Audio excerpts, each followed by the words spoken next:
Hey folks, this is Jason Lewis, the producer of the From the Shadows podcast. I just want to remind you about our website, fromtheshadowspodcast.com. We have a Facebook page. We would appreciate it if you like and follow. Also, join our discussion group on Facebook called After the Shadows. We have a Twitter feed. Please follow us on Twitter. It can be found with @podcast_from. Follow us on Instagram @From the Shadows Podcast. We have a YouTube channel. Go to the search bar at YouTube and put From the Shadows Podcast, and please subscribe to that channel. We are also on the Odyssey Radio Network, and we can be found there at odyssey1.com. We're still on the traditional podcatchers that everybody loves to listen to us on. We get a lot of feedback, so please rate the podcast and communicate with whether you're on Spotify, Stitcher, TuneIn, Apple Podcasts, Podbean, or Google Podcasts. We're there, and we appreciate it when you leave comments for us.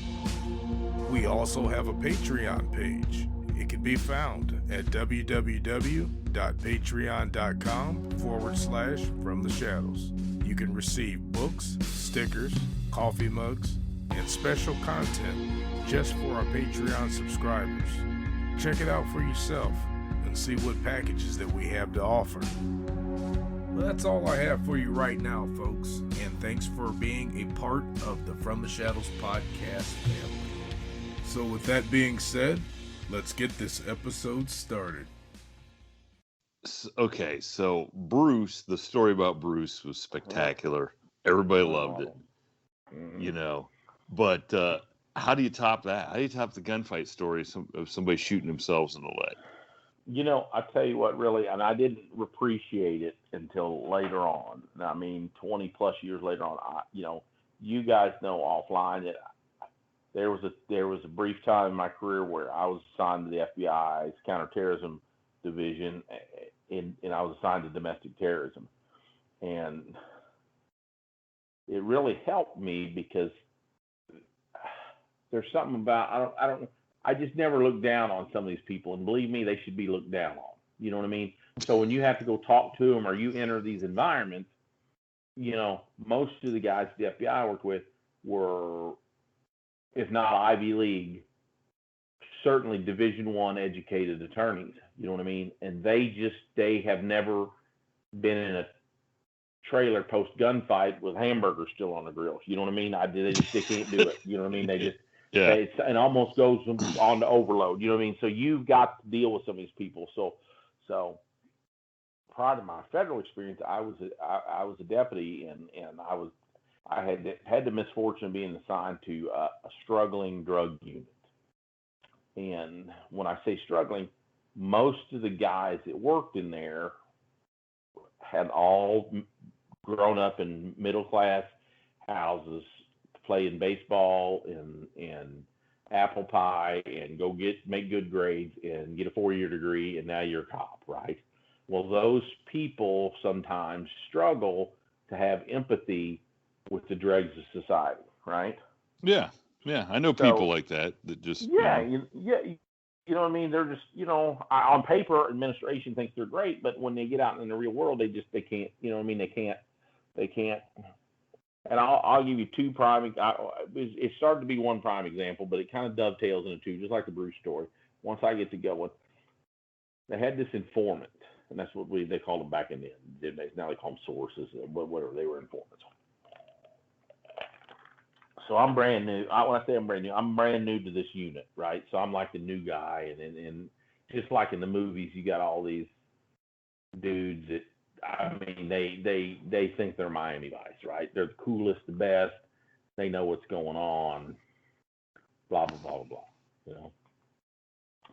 And then they get called in one day, and they say, "Hey, this is the guy that's coming in here, and oh, by the way, this is the sheriff talking to him, and oh, by the way, he's your new boss." And they didn't like it because I've been undercover. I was clean shaven. I didn't have all the part and parcel that comes with working undercover, which is earrings, and now they got tattoos. Just dudes just off the freaking hook. but I was in there to check timesheets and do administration type shit, not necessarily go out here in the world. You know what I mean? I was just there for administration purposes. And guy comes in and I was about to say his name, but I decided not to. And he didn't like me. I mean, I can't even tell you. And looking at it as an old person now, there's just, whatever. So he tells me one day, he said, I said, he was coming in getting some stuff, and I said, what are you doing? He said, I'm going with this guy, and we're going to go down to Henley, which is this town where I kind of not too far from where I grew up. When I was growing up, they used to say, when I was a deputy, they said, don't go down there by yourself because the radios don't work and they'll kick your ass, and wood cutters, and I mean, it had a reputation of being a bad place to be. And I didn't really look down on those people because I'm related to a lot of people down there. You know what I mean? It's just my that my family worked to get out of there, but a lot of the extended family is still down these places. So I just asked him, I said, where's he taking you? Well, he's going to tell me when he gets there. So I asked him a half a dozen questions, and he can't tell me where this dude's taking him, but he trusts this guy. He's got an informant working a couple of cases off, blah, blah, blah. And I said, you know what, dude, I'm going with you. Well, he doesn't know you. I don't think you should go. They might not trust you. And this is back before the meth days. And he was going to tell you, it was supposed to be an indoor grow, or I don't even remember what kind of dope operation was that this informant was going to take this undercover deputy down to. And I said, I'm going with you. And he said, man, people might recognize. I said, I'm just going with, when I was a kid, they shot the game warden down here where this guy's taking, you know what I mean? So not that I got anything for or against game wardens, but the game warden ain't even really law enforcement. You know what I mean? I mean, if they'll shoot the possum cop, what are they going to do to the undercover dudes? You know what I mean? In this neighborhood. So this task force guy, he had a Chevy, not a Trailblazer, but an S10 Blazer. You remember what the S10 Blazer is? A 4-door. Yep. So I said, this is what to do. I'm going to jump in the back. I'm going to be in the back seat. You drive and you pick him up. You guys are sitting in front, and you just ignore me in the back, right? I'm going to kind of slink down, and that's the way it's got to be because I'm your boss. Screw it. I'll take you, whatever. So I said, okay, where you parked? He said, I'm parked in the alley. I go down there to the alley, and I tell him that when we're walking out, I said, come around to the south side parking lot and pick me up. Why? I said, just come by and pick me up. So as he comes around the parking garage, our parking lot on the other side to pick me up, I was getting at that time, and this was a rarity back in the old days, I was getting the AR-15 out of the trunk of my car, And he's like, whoa, whoa, whoa, what are you doing with that? And I said, we're going down here in the woods, and they might kill us, but it's not going to be for lack of shooting back. You know what I mean? So we jump in this S10 Blazer, and he drives over to this predetermined location. He picks this informant up in the front right, and the dude didn't. You know what's weird is the dude was a successful guy that had gotten on crack and lost it all. He had went from being a assistant sales manager at a giant GM dealership, making $150,000 a year back in the day, to being essentially borderline homeless, living in a rental property, just he lost it all because of drugs. And so he's in the front right seat. I'm in the driver's second seat, and my dude, this other deputy's in the front left, the driver's seat. So I've got a 30-round magazine, and the gun guys will understand this. I got a 30-round magazine in the gun, but I got my charging handle pulled, my bolt locked to the rear. So all I got to do is hit my bolt release. It slides forward, and we're ready to go. So we're driving down the highway, and Jeremy, that's the dude who's driving. He's asking this guy. They're having small talk, and I just asked the dude. I said, "Hey, where are you taking us?" Well, it's like me asking you or the judge or somebody down around where you guys grew up. You know where everything is, right? Yeah. You got slang names for this road or that creek, or you know what I mean. You know where everything is, right? Yeah, yeah. And he's evading me now. He doesn't know me from really Adam, right? And I'm just asking him, and I'm telling you, when you grow up down there and you're taking us down, because we're going down by the river, and there's only 3 or 4 places you can get to the river. There's only 3 or 4 gravel roads. You know what I mean? There's only certain places, and they all have names. And he's not giving us any of those names. He's not giving me any of them names. And my boy, the driver, he's just telling me, he's kind of chilling. He's taking the informant side on me to just mind my own business. And this dude's saying, hey, you'll find out when you get there. You'll find out when you get there. So we go down this blacktop out in the middle of nowhere, and he tells him, okay, you're going to turn right before the bridge, and there's a little creek with a bridge, and it's freaking hills and woods on both sides. And a lot of these, when you're in these hills and hollers, right along the creek, there's some flat ground, and people have little roads up, walk to go around the creeks because it's flat. Well, he tells us to take a right. He tells the driver to take a right before you get to the bridge, and it is like something out of a fairy tale. It's summertime, and the road in the little gravel, basically farm road, not even a farm road, a woods road, it's completely covered, almost dark, where the auto headlights on that Blazer kicked on. That's how dark it is in this thing, and it's noon. Oh boy! And he said, "How far are we going down here?" And he goes, "Well, you're just gonna go down there." And he didn't, up to this point, he did not know I had that AR-15 muzzle down with that bolt lock to the rear. And I said, then I chimed in. I said, "How far are we going, buddy?" And he goes, "I don't know. I'll tell you when we get there." And I laid that muzzle across the console and poked him right in the ribs. And that's the first time he realized I had this rifle. And then I flipped that bolt release, and that bolt slammed forward. And these AR guys know what I'm talking about. Ka-cham! And I said, "I just wanted to let you know, if there's any bad shit down here, buddy, you're the first one getting shot." And he said, "Okay, stop. Okay, stop." And I said, "Stop with the rifle." And he goes, "No, stop the Blazer. I'm going to call these guys and tell them we're coming down there."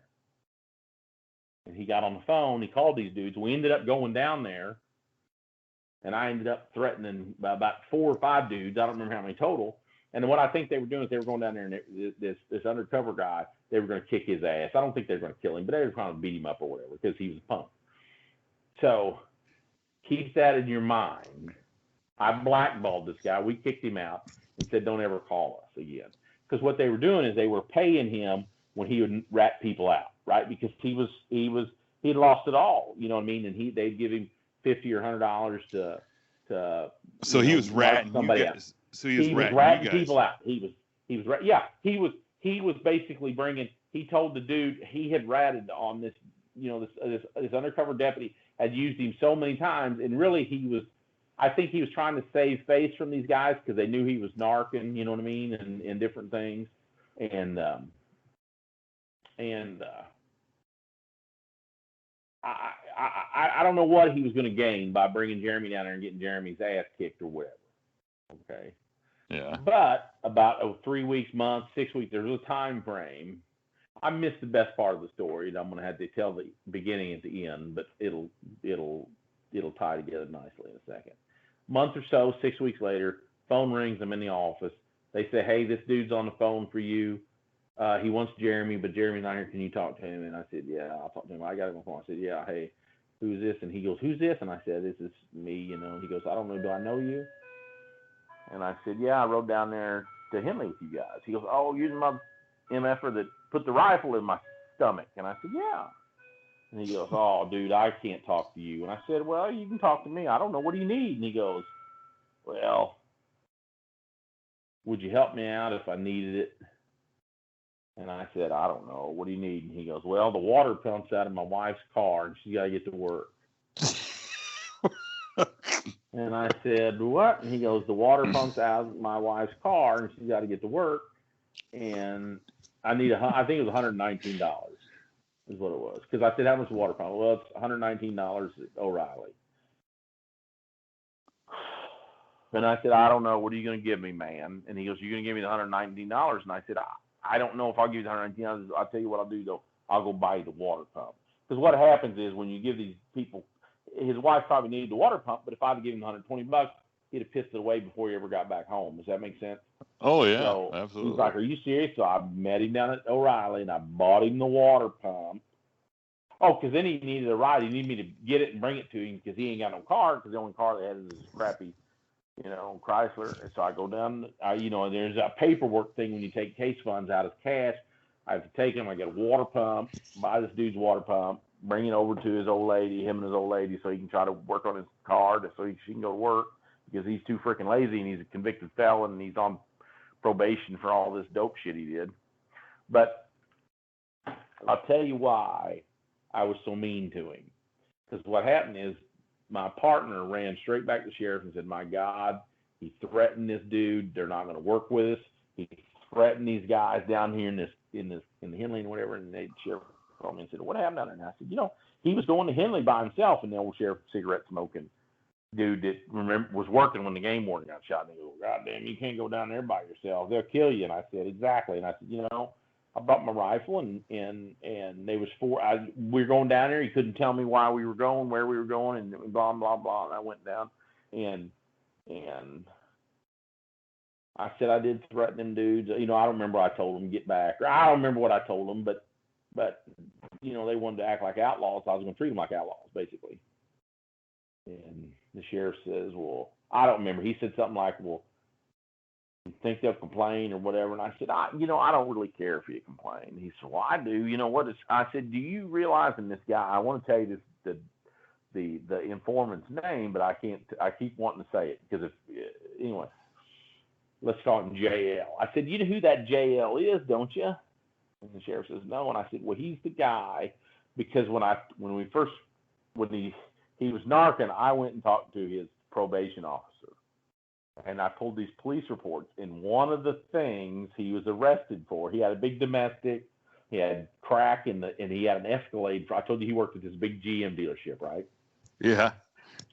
He had an Escalade, and this is the old body style Escalade. He brought this Escalade home because he was the assistant manager.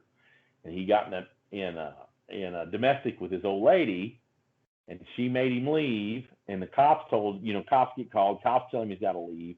In front of the cops that are there, she's got a dog, and I don't remember what kind of dog it was, but she's got a dog on a chain in the driveway. And the cops tell him he's got to go. So, and this is what you do when you're a criminal and you got crack and a gun in your car, and the cops tell you just to leave. He can't just leave and be normal. He runs up, gets in this Escalade, puts it in gear, runs up through the driveway, across the yard, and runs over her dog on the chain. Oh my! Trying to get away.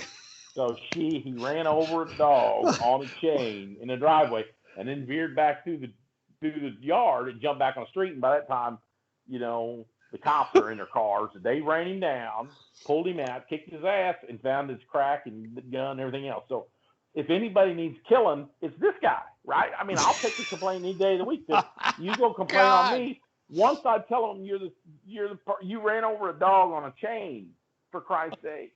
The only thing worse than running over the dog on the chain is the fact that I'm sitting here getting your water pump for the same wife's car. So she's still with you, and y'all have been evicted, kicked out, and you've killed her freaking dog. Her car's broke down, and she's still relying on you. Is that what you call love? I don't know what it is, but I'm just telling you, if anybody, I've had a couple, because I know I told you the Sheltie story. I had 2 deals where I've been with people that killed dogs. The one guy was a serial dog killer on the chain. When you're killing dogs on the chain, I got no use for you, Yeah, even as a mailman, come on, it's a dog on a chain. What's it going to do? Right. You should at least unleash it and give it a fighting chance. Amen. I can't believe I just said that. Dogs everywhere are perked up and go like, what? You just, Mm-hmm. Yeah, that's the world I come from, man. Right there. High rent. That's the Ozarks. That's the Ozarks. That's right. Thank you for tuning in to this week's episode of the From the Shadows podcast. Until next time, never shy away from the darkness or what may be lurking in the shadows. We are out.